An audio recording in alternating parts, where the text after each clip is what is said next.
I'm Robert, 30 years old, and I've been married to Pamela, 28F, for 5 years. We met during our sophomore year of college at a mutual friend's party. Pamela was studying marketing, and I was knee-deep in computer science. We hit it off immediately, bonding over our shared love for old sci-fi movies and terrible puns. Pamela was always the life of the party, outgoing and charismatic, while I was more of an introvert. But somehow, we balanced each other out perfectly. She pushed me out of my comfort zone, and I helped ground her when she got too caught up in the moment. We dated throughout college and got married a year after graduation. We both landed jobs in the tech industry in our city. I worked my way up to become a senior software developer at a large corporation, while Pamela excelled in digital marketing for a startup. We were doing well financially, especially after I got a significant promotion last year. We had been diligently saving for a down payment on a house, our dream home with a big backyard for the 2 golden retrievers we planned to adopt. Pamela and I had always been open about our finances. We had a joint account for household expenses and savings, but we also maintained separate accounts for personal spending. It was a system that worked well for us, allowing us financial independence while still working towards our shared goals. About 3 months ago, Pamela came home from work looking upset. When I asked what was wrong, she burst into tears. Between sobs, she told me that her sister, Amy, 32F, had been diagnosed with a rare form of cancer. The treatment was experimental and incredibly expensive, not covered by insurance. Pamela was devastated. Some background on Pamela's family. She and Amy lost their parents in a car accident when Pamela was 15 and Amy was 19. Amy had essentially raised Pamela after that, putting her own college plans on hold to ensure Pamela could finish high school and go to college. They've always been incredibly close, more like mother and daughter than sisters. Hearing about Amy's diagnosis, I didn't hesitate. I told Pamela we could use our savings to help Amy. It was a lot of money, $90,000 to be exact, but Amy was family. She had been there for Pamela when no one else was, and now it was our turn to be there for her. Pamela was incredibly grateful, thanking me over and over. She said she'd handle everything, transferring the money, dealing with the hospital, all the paperwork. I trusted her completely, so I didn't ask any questions. Over the next few weeks, Pamela seemed stressed, but I assumed it was worry about Amy. She was on her phone more than usual, but again, I thought she was just coordinating things with the hospital or checking in on Amy. I tried to be supportive without prying, knowing how difficult this must be for her. Then, about a month ago, I ran into Amy at our local grocery store. I was surprised to see her out and about, thinking she'd be in the hospital or at least resting at home. When I mentioned the treatment and asked how she was feeling, Amy looked confused. She had no idea what I was talking about. I tried to stay calm as I explained about her cancer diagnosis and the expensive treatment we were helping to fund. Amy was shocked. She told me she was perfectly healthy and had just had a checkup last month. Everything was normal. I felt like the world was spinning.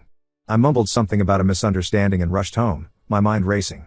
When I got there, Pamela was on the couch, scrolling through her phone. I confronted her immediately, demanding to know what was going on. At first, Pamela tried to deny everything. She said I must have misunderstood Amy, that Amy was probably just trying to keep her illness private. But as I pressed her, recounting exactly what Amy had said, Pamela broke down. The truth came out, and it was worse than I could have imagined. There was no cancer. No treatment. Pamela had been having an affair for the past year with a coworker, Marcus, 35M. Marcus had gotten into some trouble with loan sharks, owing them $85,000. He had convinced Pamela to get the money from me, promising they'd run away together once his debts were paid. I couldn't believe what I was hearing. The woman I loved, who I thought I knew better than anyone, had betrayed me in the worst way possible. She had not only cheated on me but had stolen our entire savings, money we had worked so hard for. Pamela begged for forgiveness, saying she had made a terrible mistake. She claimed Marcus had manipulated her, making her believe he was in real danger if he didn't pay off these loan sharks. She said she had planned to pay the money back before I ever found out, that she and Marcus were going to start a business together that would make us all rich. I was in shock. I didn't know what to do or think. I told Pamela to get out, that I couldn't even look at her right now. She left, crying and apologizing, but I couldn't bring myself to care. I've been staying with my best friend, Rick, for the past week. Rick and I have been friends since high school, and he's been an incredible support through all of this. I can't bear to be in our apartment, surrounded by memories of what I thought was a happy marriage. I've contacted a lawyer to discuss my options. The lawyer says that because Pamela and I had joint accounts, it might be difficult to prove theft in a legal sense. However, we might have a case for fraud, especially if we can prove that Pamela used deception to get me to agree to transfer the money. Pamela keeps calling and texting, alternating between begging for forgiveness and accusing me of giving up on our marriage too easily. She says if I really loved her, I'd understand that she made a mistake and give her another chance. I've blocked her number, but she keeps finding ways to contact me, through mutual friends, creating new email addresses, even sending letters to Rick's house. Her sister Amy has reached out too. She's furious at Pamela for using her like this, for lying about something as serious as cancer. Amy has offered to testify if we end up going to court, to confirm that she never had cancer and knew nothing about this scheme. I feel like my whole life has been a lie. Pamela and I had talked about starting a family soon. We had plans, dreams. Now, I don't know what's real anymore. Was any of it genuine? How long would this deception have continued if I hadn't run into Amy that day? I'm trying to focus on practical matters now. I need to figure out what to do about our apartment lease, which is in both our names. I can't afford it on my own now that our savings are gone. I'm considering moving to a different city, maybe even a different state. A fresh start sounds appealing right now. Work has been understanding, giving me some time off to deal with all of this. But I know I'll have to go back soon, to face all the pitying looks and whispered conversations. News of our separation has already spread through our social circle, and I'm dreading the inevitable questions and unsolicited advice. I'm also worried about the long-term impact of this. My credit score will likely take a hit. Our dreams of buying a house anytime soon are gone. I'm back to square one financially, at 30 years old. But mostly, I'm struggling with trust. How do I ever trust anyone again after this? Pamela was my best friend, my partner, the person I trusted most in the world. If she could do this to me, how can I ever let my guard down with anyone else? I know I need to start thinking about next steps. Divorce seems inevitable at this point, but the thought of going through that process is overwhelming. I'm not even sure I can afford a good lawyer now. Has anyone been through something similar? How did you move forward? Any advice would be appreciated because right now, I feel completely lost. How do I rebuild my life from here? Update 1 first, I want to thank everyone for their support and advice. Your comments and messages have been a lifeline during this difficult time. It's been a challenging couple of weeks, but I'm hanging in there. A lot has happened since my last post. After lengthy discussions with my lawyer, we decided to file for divorce and press charges against Pamela for fraud. It was a difficult decision, but I knew I couldn't stay married to someone who could betray me like this. The lawyer believes we have a strong case, especially with Amy's testimony and the bank records showing the large transfer. The day after I filed, Pamela showed up at Rick's place. She was a mess, crying and begging me to reconsider. She swore she had made a terrible mistake, that Marcus had manipulated her, and that she still loved me. She said she had broken things off with Marcus completely and was willing to do anything to save our marriage. I almost wavered, seeing her so broken. Part of me wanted to believe her, to think that maybe we could work through this somehow. But Rick reminded me of everything she had done, how she had lied repeatedly and stolen our future. I stood my ground and told her to leave, that any further communication should go through our lawyers. Then, something unexpected happened. Marcus reached out to me. He said he wanted to meet and explain everything. Against my better judgment, and Rick's advice, I agreed. I thought maybe getting the full story would help me move on. We met at a coffee shop near Rick's place. Marcus looked terrible, like he hadn't slept in days. He confessed that he had lied to Pamela about the loan sharks. There were no debts. He had convinced her to get the money from me so they could run away together. He had promised her a luxurious life, telling her he'd invest the money and double it in no time. But Marcus had a gambling addiction. As soon as he got the money, he blew it all at an underground casino. When Pamela found out, she was devastated. She realized she had thrown away our marriage for nothing. I was stunned. Part of me felt a sick satisfaction knowing that Pamela had been played too, but mostly I just felt tired. Tired of the lies, the betrayal, all of it. Marcus said he wanted to make things right. He offered to sign a confession, admitting to his part in the fraud. My lawyer says this could help in getting some of the money back and in the divorce proceedings. We're currently working on getting his confession formally documented. I don't know how to feel about all this. On one hand, I'm glad to have the truth. On the other, it doesn't change the fact that Pamela chose to betray me, to steal from me. Even if Marcus manipulated her, she made the decision to go along with it. She lied to me for weeks about Amy's non-existent cancer. She watched me worry and stress about her sister while knowing it was all a lie. Amy has been incredibly supportive through all this. She's furious with Pamela and has cut off all contact with her. She's been checking in on me regularly, making sure I'm eating and taking care of myself.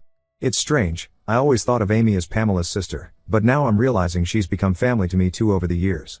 I'm still staying at Rick's, but I know I need to figure out my next step soon. The apartment lease is in both our names, and I can't afford it on my own now. I've started looking at smaller apartments in different parts of the city. I'm even considering moving to a different state altogether. My company has offices in several cities, and they've said they'd be open to a transfer if that's what I need. Pamela continues to try to contact me, alternating between begging for forgiveness and angry accusations. She blames me for not forgiving her, saying if I really loved her, I'd understand. She's even tried to get her friends to talk to me on her behalf. I've had to block several numbers and social media accounts. I'm trying to focus on myself now. I've started therapy, thanks to those who suggested it, and I'm slowly getting back into my old hobbies. I've picked up my guitar again, something I used to love but had let fall by the wayside in recent years. It's been a good outlet for all the emotions I'm dealing with. Work has been a mixed bag. My boss and immediate team have been understanding, but I can tell some of my coworkers are uncomfortable around me now. The pitying looks and awkward silences are hard to deal with. I'm throwing myself into my projects, using work as a distraction from everything else. Financially, it's been tough. I've had to dip into what little savings I had left to cover lawyer fees and living expenses. I'm looking at picking up some freelance work on the side to help make ends meet. It's not ideal, but it's necessary right now. I'm also dealing with the fallout in our social circle. Some mutual friends have taken sides, with a few surprisingly supporting Pamela. They say I'm being too harsh, that everyone makes mistakes. It's been eye-opening to see who my real friends are through all this. I'll update again when there are any new developments. Thank you all again for your support. It means more than you know. Update 2. I can't believe it's only been a month since my last update. So much has happened, I don't even know where to begin. First, the legal stuff. Thanks to Marcus's confession, we were able to recover about $30,000 of the stolen money. It's not much, but it's something. The confession also strengthened our case against Pamela. The divorce proceedings are moving forward, and my lawyer seems confident that things will go in my favor. I've moved out of Rick's place and into a small studio apartment. It's not much, but it's mine, and it's a step towards rebuilding my life. I've been slowly buying furniture and making it feel like home. It's strange living alone after so many years of sharing a space with Pamela, but I'm adjusting. Work has been a refuge. I've thrown myself into my projects, even taking on extra responsibilities. My boss has noticed and hinted at a possible promotion in the near future. It's nice to have something positive to focus on. Now, for the twist I never saw coming. Remember how I mentioned Amy had been really supportive? Well, it turns out her support wasn't entirely selfless. Last week, she confessed that she's had feelings for me for years. I was shocked. Amy had always been like a sister to me.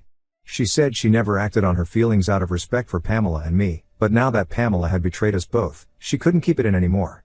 She said she had always admired how kind and dependable I was, how I had supported Pamela through tough times, and how I had always treated her, Amy, like family.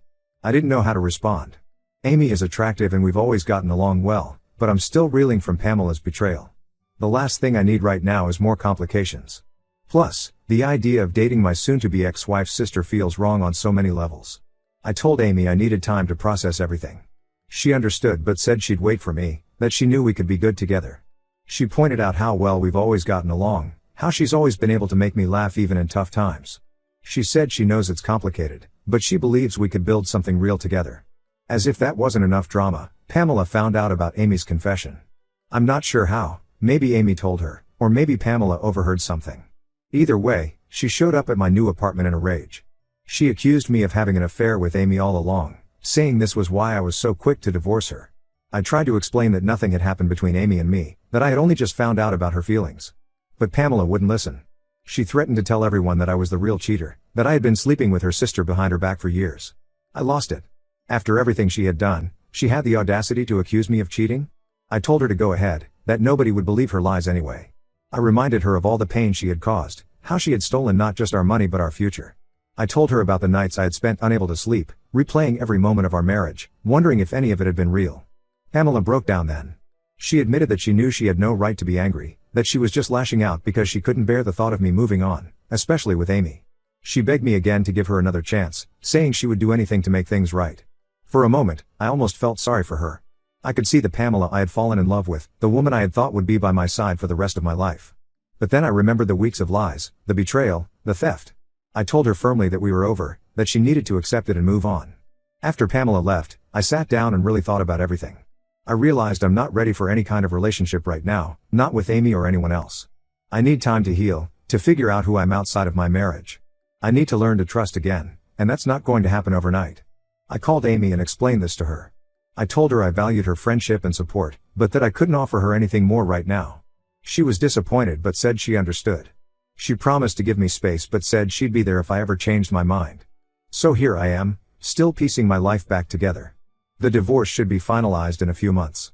I'm focusing on my job and have even started taking a coding class to upgrade my skills. I'm trying to rebuild my savings, setting small financial goals for myself. I've also started volunteering at a local animal shelter on weekends. It's been therapeutic, spending time with dogs and cats who just want love and attention. It's helped me remember that there's still good in the world, even when things seem dark. I've been thinking a lot about trust and forgiveness. I'm not sure I'll ever be able to fully trust Pamela again, but I'm working on not letting her actions poison my view of all relationships. My therapist has been helping me work through these feelings. It's not the life I imagine for myself, but I'm taking it one day at a time. Some days are harder than others, but I'm starting to see a future for myself that doesn't revolve around Pamela or our failed marriage. Thank you all for your continued support. I'll update again when there's more to share. Update 3: It's been half a year since this nightmare began, and I'm finally starting to feel like myself again. The divorce was finalized last month, and I'm officially a single man. It's a strange feeling, but also somewhat liberating. The legal battle with Pamela is over. In the end, we managed to recover about $40,000 total. It's not nearly what was stolen, but it's something. Pamela was ordered to pay restitution for the rest, but given her current financial situation, I'm not holding my breath. I've decided to let go of the anger about the money. It's not worth the emotional toll to keep fighting. Marcus faced consequences too. He was charged with fraud and is currently serving time. I hear Pamela still visits him in prison, which tells me all I need to know about her remorse. I try not to think about them too much these days. As for me, I've made some big changes. I quit my job and moved to a new city. It was scary, but also liberating. I'm now working for a startup, doing work I'm passionate about. The pay isn't as good as my old job, but the experience is invaluable. I'm learning new skills every day and feeling challenged in ways I haven't in years. The new city has been good for me. I'm far enough away from my old life that I don't have to worry about running into Pamela or dealing with gossiping acquaintances. I've made some new friends through work and a local hiking group I joined. It's nice to meet people who don't know my history, who just know me as I am now. Amy and I have maintained a friendship, but nothing more. We both agreed that pursuing a relationship would be too complicated, given our history. She started dating someone new, and I'm genuinely happy for her. We still talk occasionally, and it's nice to have that connection to my old life without all the baggage. I've started dating too, casually. It's been nice to meet new people without the pressure of a serious relationship. I'm not ready for that yet, but I'm open to the possibility in the future. I'm taking things slow, being upfront about my past and my current emotional state. It's been a good exercise in vulnerability and honesty. I've continued my volunteer work with animal shelters. In fact, I recently adopted a dog, a scruffy mutt named Max, who's become my constant companion. Having him around has helped me feel less lonely and given me a sense of purpose outside of work. Financially, I'm slowly but surely rebuilding my savings. I'm living more modestly than I used to, but I find I don't miss the material things as much as I thought I would. I'm more focused on experiences now, trying new things, exploring my new city, making memories.